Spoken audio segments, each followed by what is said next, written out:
possibility. 2 years and 2.5 years before it was constitutionally due, a new opportunity has arisen. The fact that the Congress of the People have remained steadfast and have fought the battle in small and big ways and have been able to have its medical clinics and today open yet another office which was closed for some time, and I understand it's going to be called the COP Corner. The fact that we've been able to do that has really saved Trinidad and Tobago from having the bleakest future politically. And it is in that context, I think, we have to understand the challenge before us. The challenge now is a political challenge. A challenge that will ensure that the democracy as we see it can thrive. A challenge that will ensure that the economy as it will turn out to be could grow. A challenge in which we can bring safety in the society once more. And underlying all these challenges is what I think the real dilemma of Trinidad and Tobago. What we have in Trinidad and Tobago is not so much the lack of technical solutions to these problems, not so much that we lack the funds to solve the problems, not so much that we lack the will to do it, but we have a crisis in values in Trinidad and Tobago, and until we tackle the issue of values in this country, and the only people who can do that is the people themselves. No leader can determine that. And this to me is the challenge that Trinidad and Tobago is facing today. How do we restore the values of good governance? How do we restore the values of transparency and independence and accountability of our public institutions? How do we restore a new sense of comfort in our daily lives? Underlying this is the values of the government. The government no longer adheres to the values of good governance. And so, my friends, our job ahead is going to be one that will create a lot of obstacles.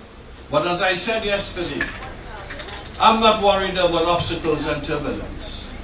I have been a leader who has been subject to as many obstacles and turbulence that he has ever likely to be. But I am still here today. Leadership is about negotiating your way through turbulence and bringing the country to a destiny in which it wants to be. And that leadership is not a leadership of old talk. It's not a leadership, my friends, of simply saying to people that you can talk the loudest than others. That leadership is to have a plan and to have a commitment and to have the right values so that you know you can move your country forward. I was in India for 2 weeks recently, and I saw India from inside.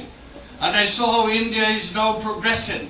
And in the next 5 to 10 years would be able to declare victory on development and poverty. I see the Caribbean. And I see the Caribbean in a standstill position.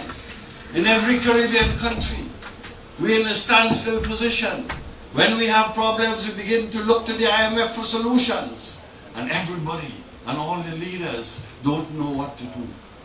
And when we come to Trinidad and Tobago, we realize that we are moving backwards. And I believe, I heard Prakash talking about God, and someone told me this morning, in God we must trust, but in Patrick we will bust. So my friends, here is a country is moving backwards. Who leads India? Big country like India, 1.3 million people. Israel, 1.3 billion people. When I went there and I met the National Planning Commission and they asked me, what is the population of your country, Mr. Political Leader? And I had to very quietly say 1.3 billion people. And then my friend responded to me, on the other side. He said, you know, I think it was not being offensive. In our country, in Delhi, that is a suburb. And we run that country, we run that suburb with 2 councillors. And then I told myself as I walk out, in Trinidad and Tobago, we have more problems than we have people. All thanks to the You have to understand this.